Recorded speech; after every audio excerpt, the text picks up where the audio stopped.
I call Eugenie Sage, the 5-minute call on behalf of the Green Party. E te mangai o te whare tēnā koe.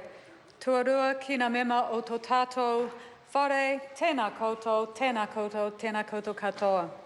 I'm pleased to take a short call on the Civil Defence Emergency Management Amendment Bill. Now, the Green Party is supporting this bill because we believe that we do need to strengthen the law to help communities recover from small or moderate scale emergencies and to make that transition from responding to the emergency to focus on recovery. And we recognise that the Principal Act, the Civil Defence Emergency Management Act, doesn't provide adequately for the planning and management of recovery. And when this bill was introduced in December, my thoughts were with the thousands of families in places like Cumbria and Scotland and Northern Ireland. They were being flooded, sometimes for the second or third time in a decade. We had the people of Chennai in Tamil Nadu in India, where at least 280 people had died, and they were facing the risk of waterborne disease after those severe floods and 17 straight days of rain. And that's precisely the kind of weather that we are experiencing more of and that is likely to become more common with a warming world. And that's because with warmer air holds more moisture. So if we have global temperatures rising by 1.5 to 2 degrees, this risk of extreme weather events becomes much more severe, and we'll have legislation like this being triggered more commonly. So we've seen the misery of that here in New Zealand with the extensive flooding in South Dunedin in June 2015, in Whanganui where there was record flooding, where the river overflowed its banks, where people were evacuated. In the rural catchments there were large-scale damage to farmland. But, Mr Speaker, we need to take action to reduce our emissions so that we reduce the threat of these severe weather events that we're getting with climate change. So we need to prevent the emergency by having a much more ambitious target to reduce our emissions, to have the fence at the top of the cliff rather than the ambulance at the bottom.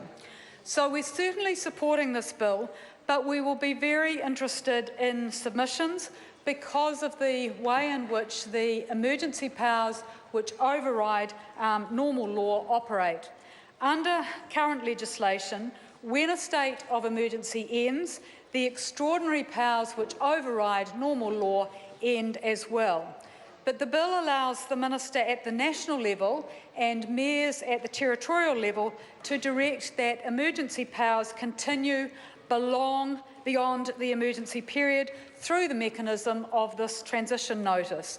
And it allows the Minister to declare a 90-day transition period after the national state of emergency, or if the transition phase warrants the use of extraordinary powers to stabilise the response and the transition into recovery, and then to extend this for another 90 days.